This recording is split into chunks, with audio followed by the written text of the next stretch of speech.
हाय नमस्कार. आजच्या नवीन व्हिडिओमध्ये मी अश्विनी तुमचं मनापासून स्वागत करते. दसऱ्याचा व्हिडिओ आहे पण मला लेट झाला टाकायला. थोडा कामच असं आहे की कामामध्ये टाईमच भेटत नाही व्हिडिओ अपलोड करायला, म्हणून दसऱ्याचा व्हिडिओ आता टाकते. दसऱ्याची तयारी चालू होती थोडीफार.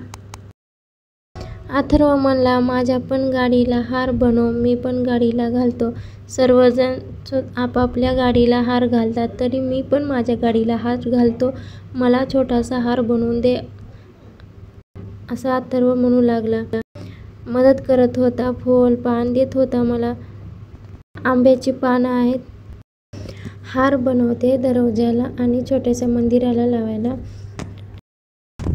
एक हार दरवाजाला लावून घेतले, नंतर दुसरा हार देवघराला लावून घेतले. पूजेची तयारी करून घेतले.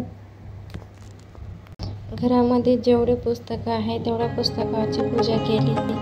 दाराची पूजा करून घेतली. दाराला तोरण बांधले.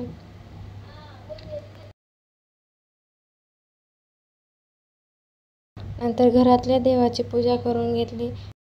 नैवेद्य दाखवून घेतला. आम्ही पुण्यामध्ये राहतो म्हणून पडद्या भरणं काही शक्य नव्हतं, म्हणून देवापाशीच नैवेद्य दाखवून घेतली. आता स्वयंपाकाची तयारी चालू होती. डाळ शिजत होती म्हणून मी थोडी आमटीची तयारी करून घेतली.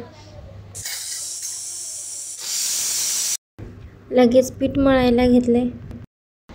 पोळ्यासाठी पीठ मळून थोडे वेळ मुरायला ठेवले की पोळी चांगली होते, मऊ होते. मैद्याची गरज लागत नाही, म्हणून आधी पीठ मळून त्याला मुरायला ठेवते मी. अथर्वला होत होती गरमी म्हणून कपडे काढून हलत होता अगोदर. डाळ शिजल्यानंतर आमटीसाठी डाळीचं पाणी काढून घेतले. नंतर डाळीमध्ये गूळ मिक्स केले. थोडी सपक डाळ काढून घेतली होती आमटीसाठी, ते मिक्स करून घेतले.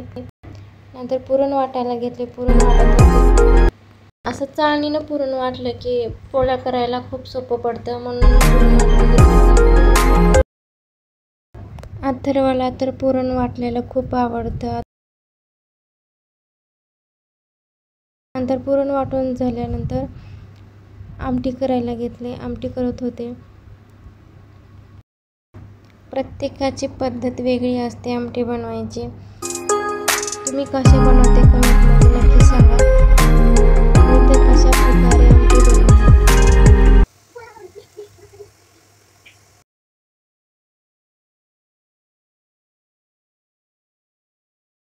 नंतर भजी बी करायला घेतले. भजीचं पीठ मळून लगेच भजी तळायला पण घेतले.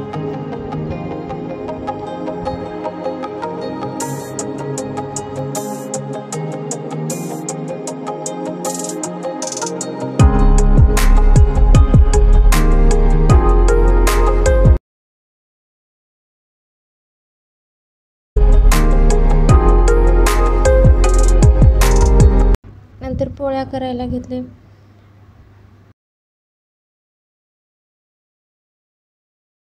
मऊ आणि लुसलुशीत पोळी होत होती.